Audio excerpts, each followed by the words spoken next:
soft as dust, easy to miss, ready to multiply. The plan climbs strong, carries hope up the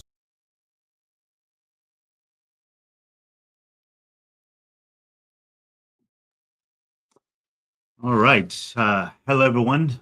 And welcome to a new episode of the Friction Map Live. Today, we are going to spend a little bit of time speaking about a mid market firm and kind of what happened to them and how it happened to them. We're going to talk you through a little more about those invisible things that happen to an organization that keep them from achieving what they really want. In uh, this LinkedIn Live, we're going to have a couple of moments for you to see this company. We're going to try to keep it pretty short here, 30 minutes, because we want to respect your time. But throughout the course of this, you will see that there's an opportunity for comments. If you see on the bottom of your screen or on the right-hand side of your screen, there should be a comments box. I'd encourage you first to make sure that that's working, that you are able to share your comments. There's a little bit of a delay, so please type those comments in. I'd like you to start out first by telling you who's on the call, where you're connecting in from. So go to that comment box and tell me where you're connecting in from. My name is Vinay Raman. I am the chief analyst for Friction for companies. And what I'm going to take you through today is a little bit about how you can see that friction, what creates the drag, what creates the risk or opportunity. And to make the most of your time, as you put things into the comments, I will answer them as best possible within the context that I have. All right. So today, let's talk about our topic. Our topic today is how mid-market firms lose margin early. What does that mean?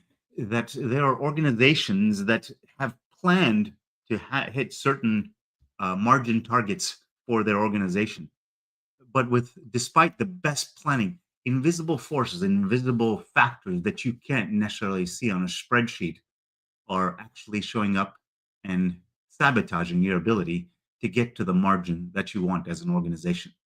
So today we're going to focus in a little bit about that and show you why those hidden factors, those invisible factors that actually shape and prevent you from hitting the margin and what it causes to that erosion of margin. All right, I see already in the comments, I've heard from one person here, John Lane. Hey, John, great to see you. John, I would love to hear a little more about who you are and what you do. Please type into the comments and love to hear more about you, John. Type into the comments so I can tailor this conversation to be a little more around what you would like to see. Thanks, John, for joining in. I'd encourage others to type into the comments as well who they are and where they're coming in from so we can make this a good use of your time. Let's go ahead and get started.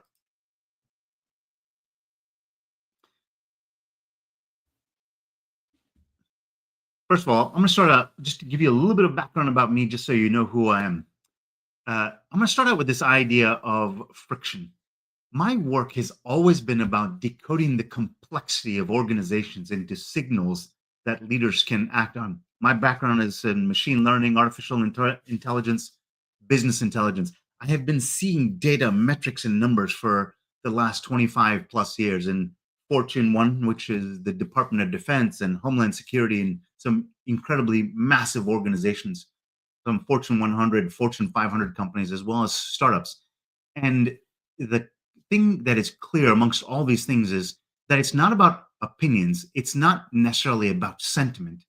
It is about the signals. What is the truth of what is happening in an organization? And that is what I have learned over many, many years of working in all these different segments, industries, and spaces. Across those federal agencies, across those mid-market firms, the pattern is the same. Friction always shows up in the data before it shows up in the results. So how do you decode that friction? How do you see those invisible factors that are shaping the organization's outcomes? And in this case, how it's eroding the margin that you want. Let's see, I got a comment here from John Lane. I'm going to put this up on screen just so you all can see who John is and get familiar with him. I'd love to hear from anybody else who's joining in as well. John Lane is the leadership consultant, and he wants to help clients see the invisible barriers that create drag on business. Absolutely. Leadership is really hard to do unless you can see those things that are preventing you from getting to that next level. All right, let's keep rolling here. And I will say, throughout the course of this, there's a lot on these slides. There's a lot that I'm going to be saying. I'll be more than happy to send you a recording of this and send you the slides afterwards. Just type in slides into the comments, and I will make sure to send you a copy so that you have the full recording so you can listen in, or the slides that you can go back and review through at your own time. On this slide, you don't miss targets because of planning. The fact of the matter is you spend a lot of time in planning as a coach, as the leader of an organization, as the CEO, as a senior exec. You spend a lot of time using systems like EOS or scaling up, frameworks, diagnostic tool sets, lots of other tools and resources that help you plan better. Management offsites. These are all fabulous tools. But it's not the tools that are failing. It's not the planning that's failing. It's that you miss your targets because of the assumptions in all of that planning. They're often invisible, and those assumptions turn out wrong. If I believe that sales is on a good path for 2026, but my customer service team sees something about that, that invisible sentiment makes a huge difference in how sales will execute in 2026. I want to be able to see that as a leader. So it's not the planning. It's actually not your fault as the leader of an organization that you can't see the stuff. It's invisible.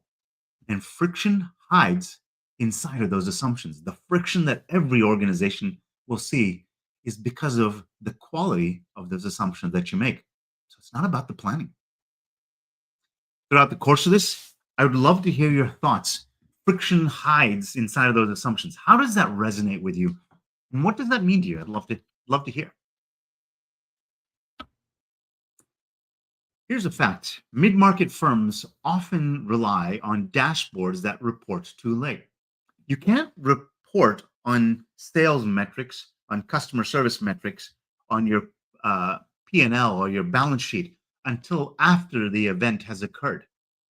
So any mid-market firm out there is relying on a dashboard that is reporting on something after the fact. And by the time the dashboard catches the issue, the friction is already won. If customer service sees that the sales process is riddled with onboarding pitfalls and speed bumps for customers, well, when you find out at the end of that month or the end of the week that 3 customers fell out of the pipeline as part of that onboarding process, it's too late. The friction already won the bet, not you. So how do you start to see those frictions early on? I would like to ask sort of informally as a poll here, what do you do right now? How do you find out that there's assumptions in your system that everybody else has that you're not able to see? Because they exist, we're often called blind spots. So how do you eliminate those blind spots today? What methods or procedures do you use? Because that's what we're going to spend a little bit of time here explaining is how can you see those blind spots better, faster, with much higher fidelity and clarity? Because here's the thing, the risk isn't the decision, it's the missing intelligence beneath it. Back to that example of sales and that bumpy onboarding process. If customer service consistently sees something that sales is not able to see, that the decision is not bad. It's that was made on incomplete, not bad. It wasn't a bad decision. It was made based on incomplete information. It's a time-consuming process to gather that information at best. And your instinct detects friction weeks before numbers confirm it. You know that customer service is kind of holding their tongue for lack of, they don't want to interrupt sales when the sales leader is speaking. They don't have full clarity themselves as to what it is, so they hold their tongue. That might hurt just as much as anything else. They're holding their tongue. They might do it out of respect. They might do it because they don't know if it's true. They don't have the numbers yet. But in your role, your job is not to guess. Your job is to see as the leader, as the decision maker. And your inability to see the full picture limits your ability to make a fantastic decision. Hey, John has a comment here. I'd love to put this up on screen, just share with everyone. Dashboards and dashboards only surface major issues. By that time, the impact has been realized, not prevented. Yeah, absolutely right, John. But here's another way we can think about this, or an analogy of something that we probably see in everyday life. When you're driving your car or your vehicle of any sort, consider that the speedometer that tells you that you're going 50 kilometers an hour or 50 miles an hour is actually after the event has occurred. Yeah, sure, it's connected to the wheels, but you already traveled that 50 miles an hour in order for the speedometer to register it. That is near instantaneous.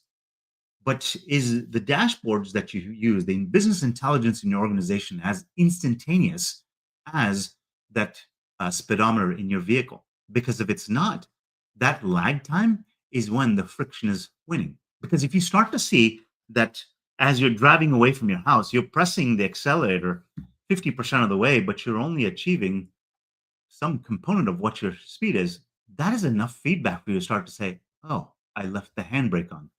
I've done that before. It was only when I was halfway down the street that I realized that I'd left the handbrake on. What do you see when the handbrake is on for your organization? Great insight, John. Appreciate that. Please keep them coming.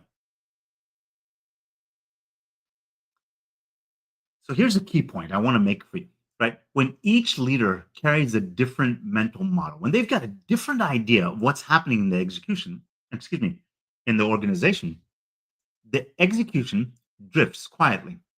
Because the sales leader sees that sales is going quite well, the CEO believes that the sales leader's on top of things, has got it, is an active, intentional control of the outcomes. At the same time, the customer service leader sees we've got a bumpy onboarding process. The execution model is going to drift because that sales leader is operating based on the assumptions that they have. The CEO is operating on the assumptions that they have. And ultimately, that customer service leader, because they may not be able to necessarily prove it yet, they don't have the data. The assumption that they're making is that it might not be important enough. And that is going to be potentially the loss of 3 clients. And how much is each client potentially worth in your case? This is the part that you probably feel every week, but you can't show to anyone because there's no data to back it up because the data hasn't arrived yet. It might be another week, it might be another month, it might be another quarter before that data shows up. Are you willing to wait that long to visualize, understand, see, and have those frictions demonstrated to you? What you're seeing on screen here is what we call a friction map. This is a map that makes those frictions possible. Let me explain this to you real quick. If you look at this organization, this gray area is the average of what the team is. So you can see things here on the outside edge, such as technology usage or customer satisfaction in this organization, employee engagement. Those are relatively close to the outside edge. Those numbers are high. So everyone in the organization tends to see those as quite high. But you can see there's 4 members of this team. Blue is green, this red, and then there's a kind of a deeper red here. Those 4 different colors represent a different member of the team. And each leader on that team sees a different reality of what's happening in this organization. Very similar to this idea of the customer service, chief revenue officer, sales officer, and the CEO. They have different opinions. And because they have different realities, there's drift in the execution model. And because there's drift in the execution model, there's margin risk because your cost of acquisition of those 3 clients who dropped out of the pipeline, that cost of acquisition doesn't go anywhere. It's still baked into the process, but you lost 3 more clients than you could have had because that friction wasn't fully visualized, articulated, or shared with everyone. It wasn't because someone was trying to hide things. It's just because they didn't have enough evidence themselves. This friction map will show you in a couple of moments where that is.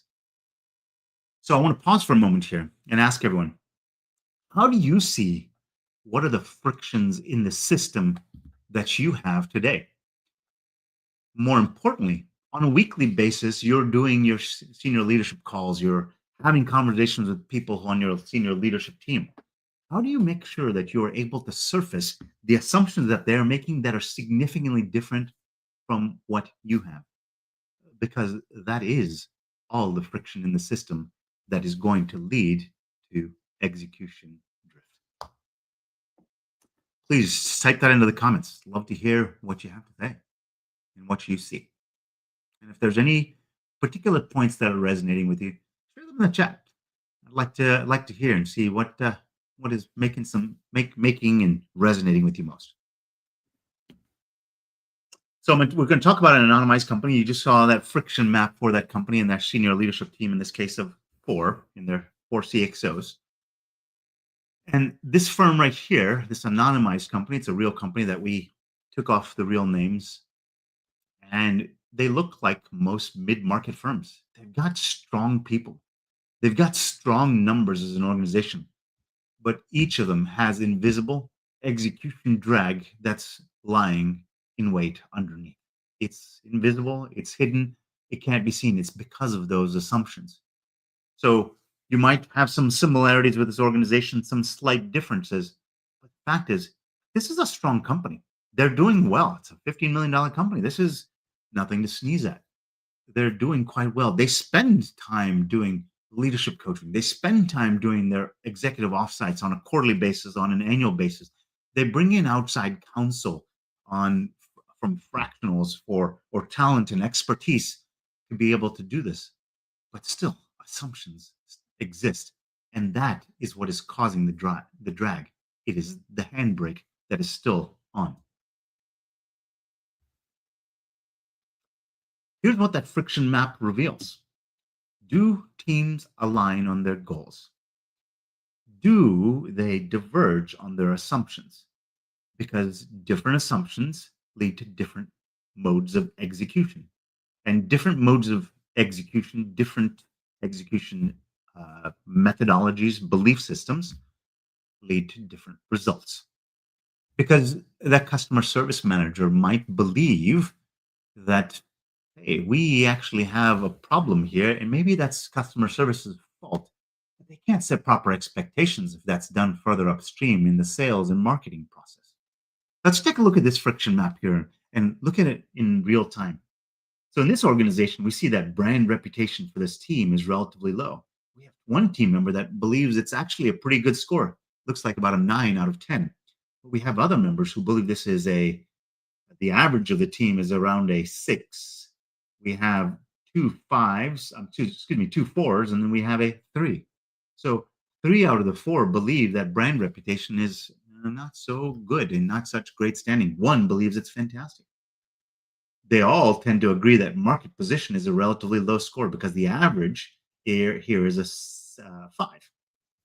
We also see things like revenue growth. 1 believes that revenue growth is a 6, but the average is around a 5. So this is an area of challenge. So let's take this example that I had with the 3 players that we had talked about. CEO believes that things are going quite well, outwardly facing. Let's say this red line here is the CEO, agility and strength, their financial health, their customer retention, our brand reputation. The CEO thinks it's fantastic. Whereas the chief sales officer, let's pick them as green here. I'm just picking one. Brand reputation, not so good because they don't believe that marketing's pulling their weight properly. Customer retention is pretty good. We believe that employee engagement is good because guess what? They're keeping all their salespeople.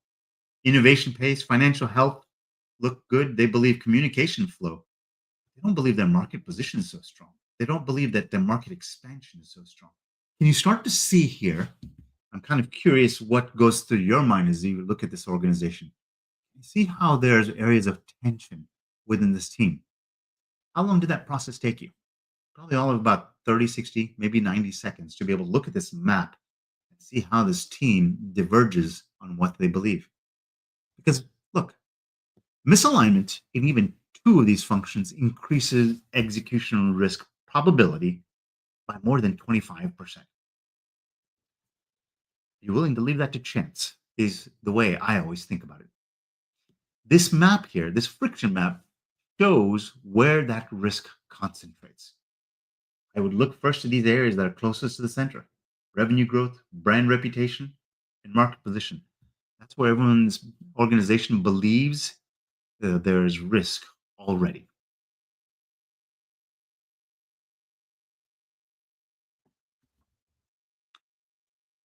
And let's talk about odds of success.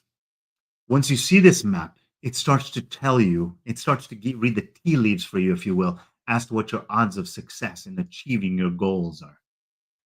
When your leaders see different realities, your real success odds drop quietly. You may not see it until the end of Q1. You may not see it until well into Q2 that your 2026 plans were not ever going to get to where you wanted. You're willing to wait 90 days, 120 days, 180 days, because every plan assumes alignment. This map verifies that the alignment does or does not exist. And that's what that map, when you saw that, you could see how they diverge. Because when the leaders shift different realities, the odds of success drop quietly. In this case, into maybe 45, 55% chance of success. That's not a bet that I would take. This has happened to me too many times myself. And that's why we ended up creating this system so that we could actually start to mitigate our risk in achieving our goals. I would love to have here in the comments. What do you think? Do you feel like you have a good sense of the execution, the realistic success chance of your execution risk in your organizations today? I would love to hear in the comments. Yes? No? Maybe? Not sure. We built all this because we started to learn something. And before you map a whole leadership team, we have to map the individual so that they can start to find out what they look like. And that whole process takes 3 minutes. That's total elapsed time. If you're a bit of a perfectionist, maybe 5. But this is insight that is data based and instant. 3 minutes or less. The idea is that you answer a couple of questions about your perceptions of what's happening in the organization. This is not a personality test. This is your perception. This is your belief of what's happening in the organization. And it starts to show you in your individual friction map how you look compared to the rest of the people in the industry. Where are your relative strengths and where are those relative risks that you have? It starts to tell you what you may already know about yourself, but shows you how significantly so that you're fantastic at sales, but operations is a thing that you don't necessarily love. It shows you that. But it's a private look at your own execution tension and tensions. It shows you where you are probably showing up every day and why the conversations that you have that seem like they're repeating over and over again, it'll show you why they're repeating because of what your belief in the system is and where your belief is because they have a different belief because they have different assumptions. That's called the individual core report. And it shows you your individual execution, more importantly, your individual friction map. And why does it matter? Because this is your anchor point. Once we know your model, we can start to see where your team diverges. I'd love to hear in the comments is if you've taken a personality test in the past or if you've taken any types of assessments, it was useful for you. I'd love to hear yes or no. But the those personality tests are fantastic and have great utility in helping you understand how you receive and how you communicate with the world. But what personality tests and personality inventories do not do is tell you about how you influence the outcome of an organization.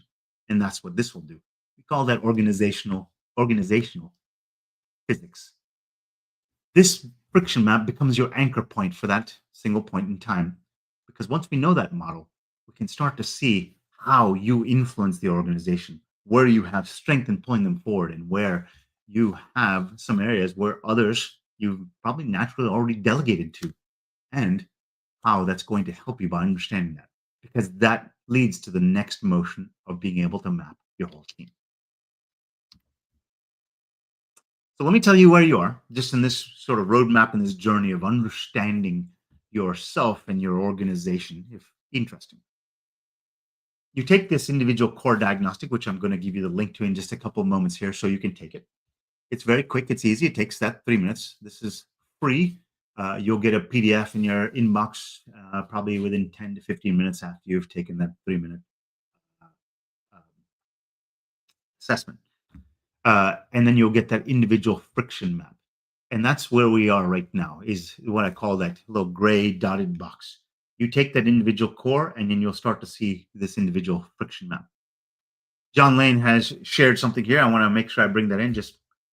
I think John's making a distinction here, and I think you're using exactly the right word here, John.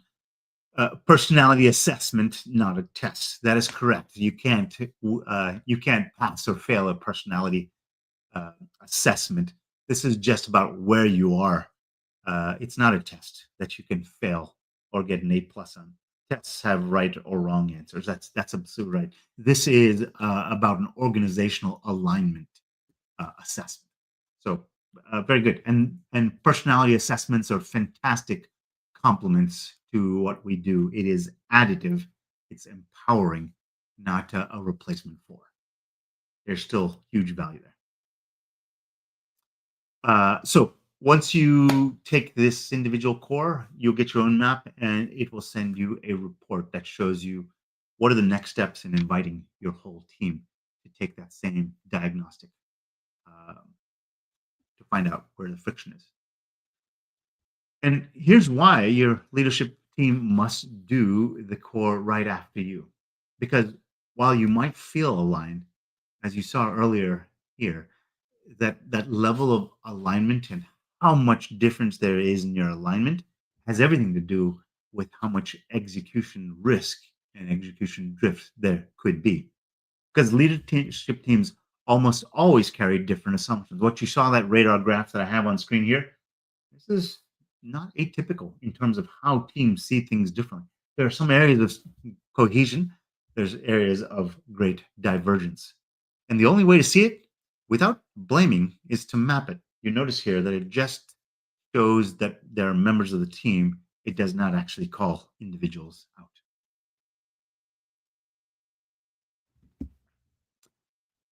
I think of this as a leadership extra. This is what every board, every senior leadership team wishes they had. This is what I wish I had in the past.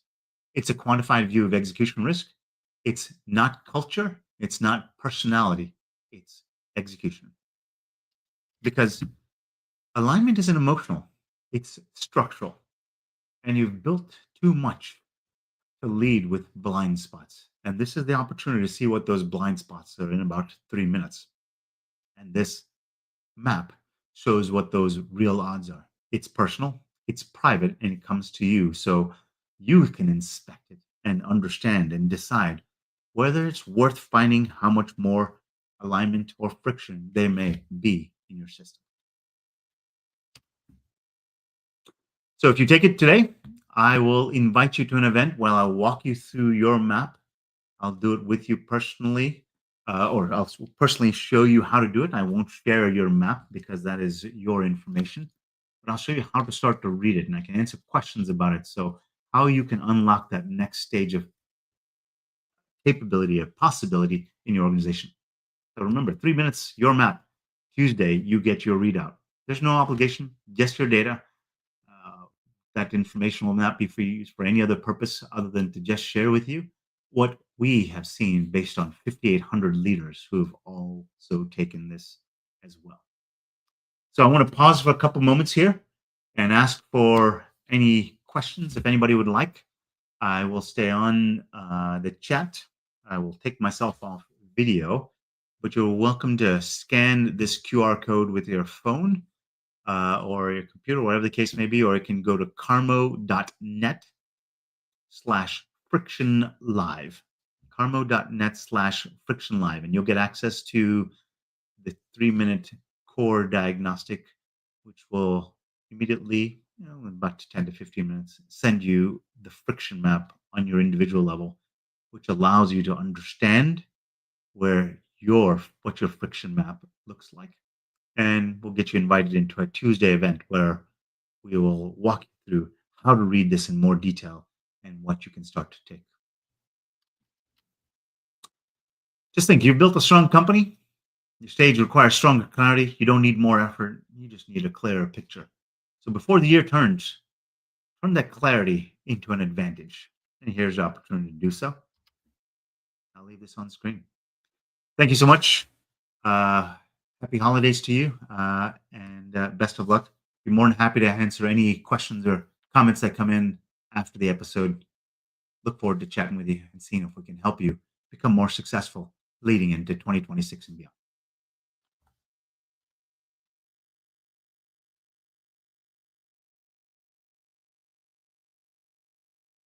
Every forecast shining like sun on early snow.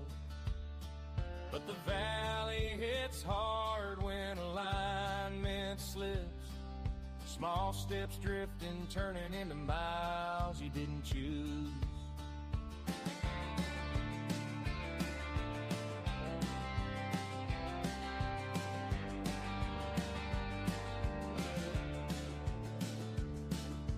Week one sits tall, bright-eyed on the ridge. Team smiling, believing they see the same horizon. But week 6 sinks deep in the shadows.